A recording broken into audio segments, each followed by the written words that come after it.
This is called autistic traits that pre-diagnosis made me think I was just a bad person. Here we go. First thing is that I was very shy starting at a young age. This isn't so much a bad person thing, more so just I felt it was wrong to be shy. I was a little kid hiding behind my mom at the grocery store checkout, and my mom would say hi to the nice cashier or whatever. And I hide behind her legs or like cover my face. And I would do it like with urgency, like as if the cashier was gonna hurt me or something. And my mom would go, "Oh, he's so shy." And even though I wasn't told being shy is a bad thing, the feeling of having that fear around cashiers or whatever stranger it is, combined with the loud declaration that it's because I'm something called shy, which was a new word to me, it just felt like a bad thing. I don't want to feel scared at the grocery store. Even as a little kid, I knew the normal thing is to talk to people when they talk to you and to want to interact, even with strangers sometimes. And I couldn't really understand why it was I was so scared. As an adult, especially with how parenting styles have evolved, lots of parents aren't forcing their kids to say hello to every stranger or to hug every family member. And I'm happy to see that. I'm happy to see we aren't doing that as much. I think lots of kids with and without autism can and maybe should be shy and be wary of strangers.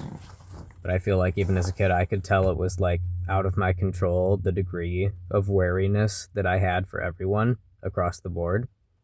Like I said, this is more just something that made me feel wrong more than bad. And the second thing is attention seeking. Now, this is another normal developmental behavior for kids to an extent, but this almost goes in direct contrast with me previously saying I was shy. So let me explain. Around strangers, I would hide and disappear.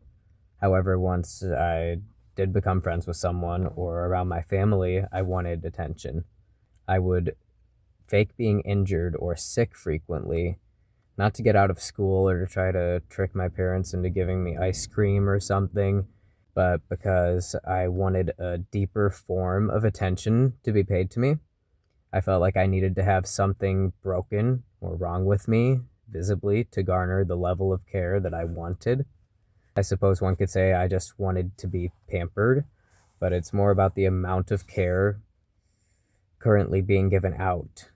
You know, if someone is sick, you're gonna treat them differently than you would when they're healthy. Keep your eyes on them, make sure they're okay, and that's just what I wanted, like, all the time. And as I became a teenager, I wanted to be cool and impress people, so I would take the role of class clown a lot and try to make people laugh, do silly voice or stand on a table. It was definitely just an attempt to make friends. But around that age is when people started to say, yeah, he's doing that for attention, and then not really be friends with me because of my silly behavior. And that stung. I find it funny how attention seeking is an insult, but genuinely all interaction is a form of trying to get another party's attention. Just a thought. Number 3 is bodily focused repetitive behaviors, or BFRB. This refers to things like nail biting, hair twisting, finger tapping, any repetitive action done with part of your body as a means of stimming. Now, we could discuss all stimming and the stigma surrounding it, but the reason I'm focusing on BFRB is because they're the ones most people look at and say, ew. Personally, as a kid, I was a nail biter and a skin picker. I ruined the bottoms of my 2 front teeth. And you can't tell that much, but it's noticeable to me from biting my nails. And I picked at all my scabs and popped all my pimples as a kid, and my face looked awful. These things were usually done in periods of stress as a means of relieving it. There's millions of pimple popping videos online, so obviously some people agreed these things can look satisfying. However, after this goes on repeatedly, your skin or nails aren't going to look so good. And that's when you hear comments like, ew, look at his nails, or he has a pizza face, or whatever it may be. I personally know a kid who made a certain vocal stem sound, which I will count as a bodily focused repetitive behavior. And it was a particular sound that sounded almost like he was gagging.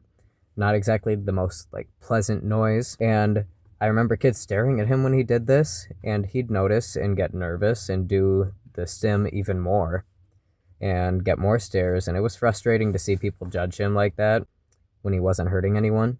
Then we get into other behaviors like nose picking or other things of that nature. And even more people will instantly just say that you're a disgusting person and likely avoid you, which is sad because a lot of times people who do those things are doing it without immediately noticing what they're doing. Number 4 is a language barrier. When speaking to non-autistic people, I often feel as though basic small talk is a sophisticated game of chess, requiring precise steps taken in the correct order. One example you've probably heard, say you're late for work and you go, "I'm so sorry, I was in traffic." Your boss says, "Stop making excuses." No, I just wanted to tell you that that's the reason that I'm late, not that I want to be let off the hook or anything. And some people just can't grasp that. Like, it's actually crazy how people will automatically say that you're trying to manipulate them when you're just basically communicating. Another example is a lot of people with autism have difficulty understanding sarcasm, as in we know what sarcasm is, but in the context people decide to use it, we aren't expecting it in the way that they want. For example, you go to someone's house for the first time and you ask, "Can I use your bathroom?" And they say, "Absolutely not," with a serious look on their face.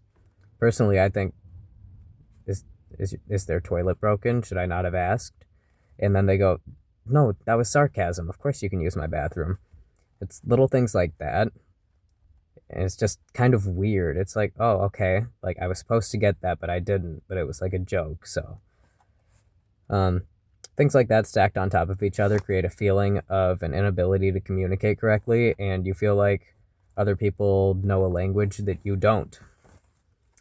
And the last thing I'm going to go with for today is I'm going to put lying in a different category than attention seeking, and here's why. Because the attention seeking I was referring to before was mostly like faking an illness or injury or things like that as a kid, just because I wanted more care to be paid to me.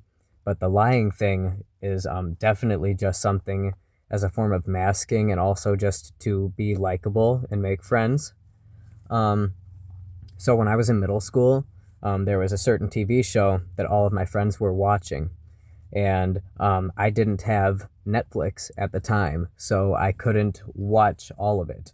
I got access to like a few episodes. My friends were so invested in it, and they were like, "Oh, tell me you've seen this episode." And I'm like, I really don't want to tell them that I haven't seen this episode yet, so I'm just going to lie and say that I did. And these friends, when they found out that I had lied about watching this TV show, they actually got very upset with me, and they told me that I was not trustworthy as a person to continue to be friends with. And I was like 13, 14, and that was like I shouldn't have lied about that, but still, that's not exactly like a major betrayal for me to be dishonest about watching an episode of a TV show.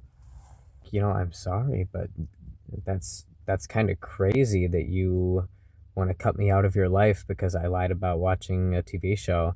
And they're like, "Well, we just can't trust you. If you're going to lie about that, that means you'll definitely lie about something important." And I'm like, how does that make any sense?